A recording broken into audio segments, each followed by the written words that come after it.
Hey, what is up, everyone? It's Rich. Okay, welcome to part 3 of Open That Book, Bernie Wrightson, Artifact Edition by IDW DC Comics. We're going to start trucking a little bit just because, one, there are a lot of sequential pages in here, and,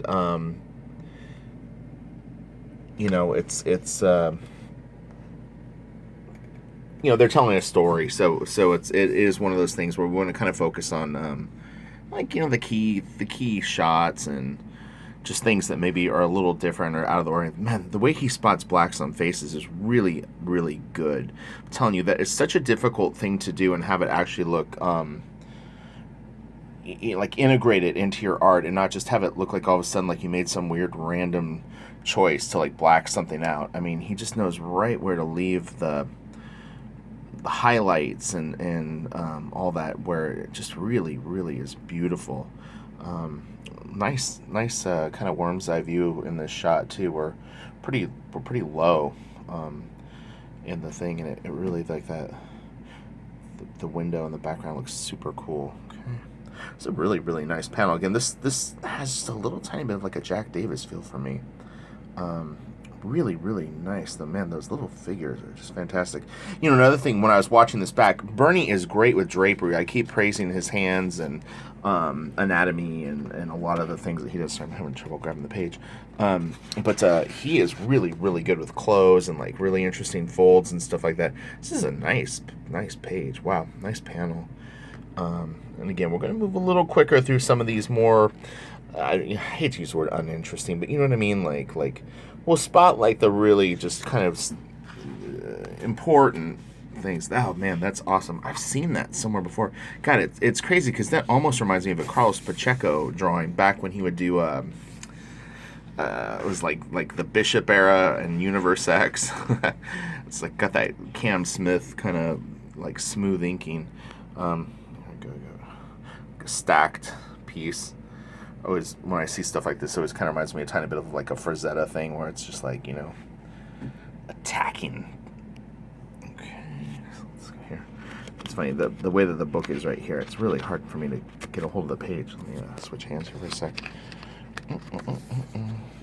And we may even skip a few pages. I'll try to get to everything, but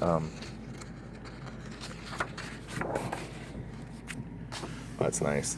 Yeah, wow, really, really cool. Wow, I love the twist of the tree trunk. Really looks cool. This is nice. Again, a lot of this stuff looks like brush inking to me. I mean, it could be nib. I'd have to, when I'm filming the videos, it's sometimes very difficult for me to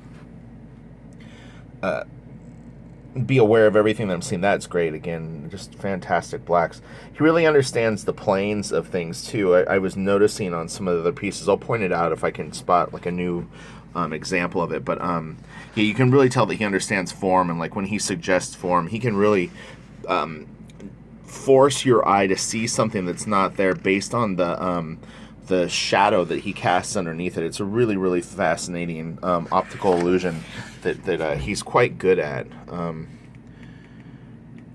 In worst case scenario, if I don't spot one, I'll come back to it in the last video and show you exactly what I'm talking about, because there was one thing that I saw and it was really cool how he indicated form. Really great trees. This is nice. This is actually very good. He must have a Neil Adams influence. Again, because I didn't really start collecting until like the mid 90s, honestly.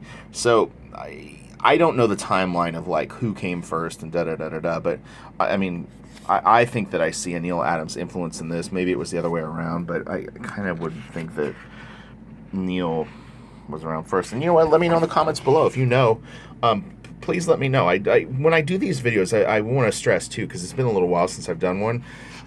These are just my opinions of what I see, and some of the information that I give is like, I'm just a fan like everyone else. I don't have any sort of leg up on my background information more than just what I've picked up being a fan of comics for the amount of time that I have. So, if you know something, you hear me say something wrong, please, like in the comments below, let me know. Let me know what's going on.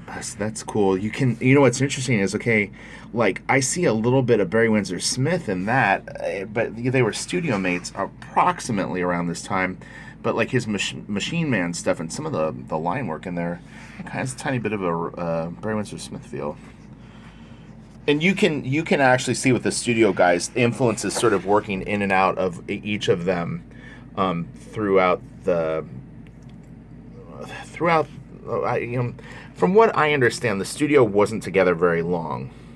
It's a very cool idea that Barry Windsor Smith, Bernie Wrightson, Kaluta, and Jeffrey Catherine Jones were all studio mates for years and years. I don't think it really lasted that long. I don't remember who it was that said it, but one of them in an interview one time I saw was like, and they weren't always there together, but I think that the impact that they had on each other. Okay, so we'll kind of skip through this. It's pretty cool. It's like a Batman story.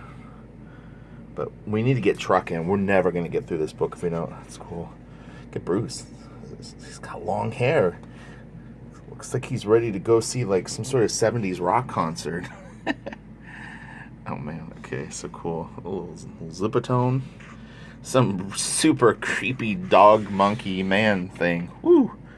Yikes. Wow, look at that. That's cool. Love that. Kind of Wally Wood-esque.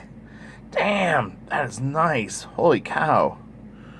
I love stuff like that. It just looks so cool. Positive and negative. Man, that is great. What a shot. Man, that's cool. And these are kind of like reaction videos in a weird way too, because again, I have not seen any of these pages before. I've never seen the story, and I definitely have never gotten this deep into this book. This is nice too. Some of these issues I may have seen though. I do have some of these comics, but a lot of times these back issues are pretty expensive. There's that creepy dog again. I mean, it's just a similar looking dog. Oh, that's really cool. Great Batman. We all know Kelly Jones is a huge Bernie Wrightson fan, so kind of see that. Oh man, nice panel. Wow. Oh, you know what? I know what this is. I know what issue this is. Sorry, again, with the camera, I get a little, it's almost like I'm, it's a tricky balance when I'm doing this, especially if I'm not 100% sure of something. Wow, that's really cool. Again, it's very, very, wow, that is a great figure. Holy cow. It was really impressive to see Bernie's drawing ability. I think he's so known for his finishes and rendering and all that stuff, but the guy really, really could draw well. Without going into too much detail right now, he took a course as a teenager in his late teens. I'm trying to think of the name of it. I actually have the real books. I bought the whole set years ago. It's like an illustration course that was offered in books.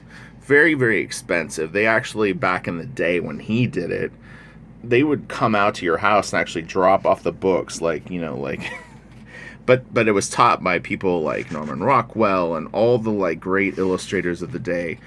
God, man, that is so awesome. Wow. So Bernie has a really, really strong foundation for drawing and illustrating. It's not just like chance that he can do what he does. These are great. Boy, oh boy, he really could draw. And they have so much energy to the poses. I'm keeping an eye on the clock here while we go. But yeah, it's nice. Even a shot like that, it's so easy to make something like that very, very stiff, but just everything is like an interesting angle, and they really have a life to them, even in this simple, linear sort of state. Then you get to see some of the shots. Sorry, it's a little later in the day, so the lighting in my office can get a little wild. This is really nice, man.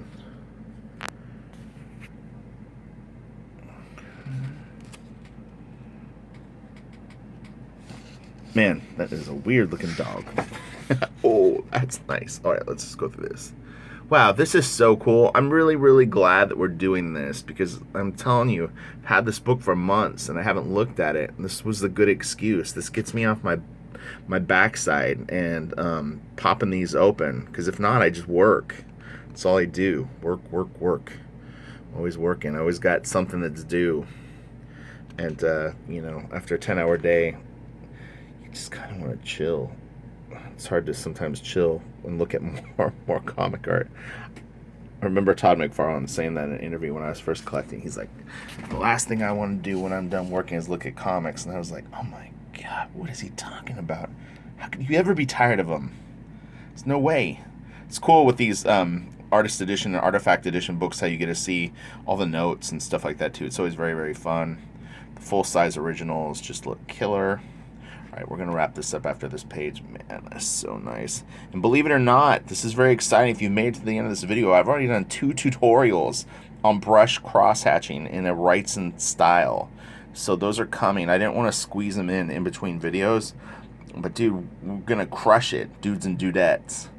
I've got some really, really killer stuff coming. It was funny because watching these videos back, I realized how close this was to stuff that I'm already giving examples of. And it just seemed like a perfect transition. So we'll go from this to some really, really awesome brush demos. I think you'll get a lot out of it.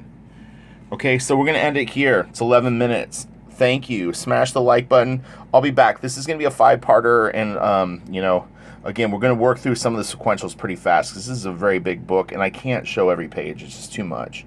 Okay? Thanks for tuning in, and stay tuned.